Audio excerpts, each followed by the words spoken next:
Seterusnya, saya ingin berkongsi bagaimana kita sebagai guru dan pelajar boleh memperbaiki pengalaman pembelajaran atas talian agar ia bukan sekadar kelas dalam talian sahaja, tetapi menepati pembelajaran abad ke-21.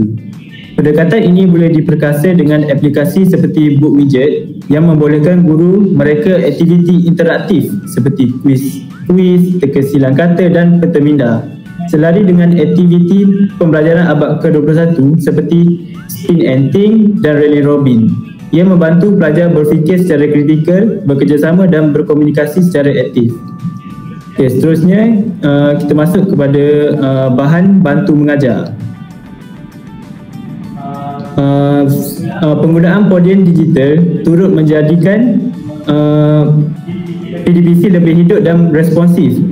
Guru boleh menjalankan kuis, tayangan video atau tinjauan secara langsung, manakala pelajar menjawab melalui peranti masing-masing dan mendapat maklum balas.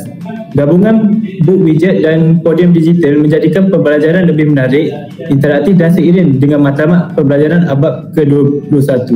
Itu sahaja, saya teruskan kepada kawan saya. Okey, jadi saya akan terangkan untuk kesimpulan Book Widget lah. Jadi secara keseluruhannya, Book Widget ni memang alat pembelajaran digital yang sangat membantu. Bukan je untuk guru tapi juga untuk pelajar macam saya lah. Ia buat proses belajar jadi lebih interaktif, mudah dan menyeronokkan lah.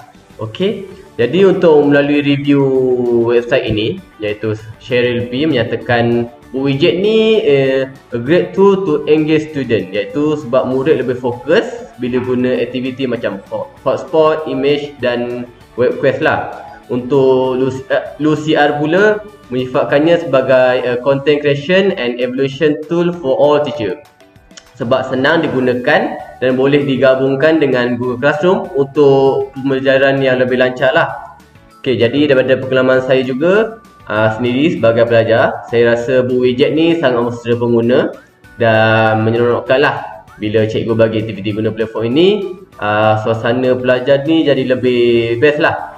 Jadi rasa macam main game, tapi sebenarnya ni game tu macam ibarat tengah belajar. Jadi saya lebih faham topik tu sebab boleh terus berinteraksi dengan aktiviti yang cikgu sediakan lah. Jadi pendek kata, Book Widget ni bantu guru lebih kreatif dan pelajar juga lebih aktif dalam pembelajaran. Jadi sekian saja daripada kami. Assalamualaikum.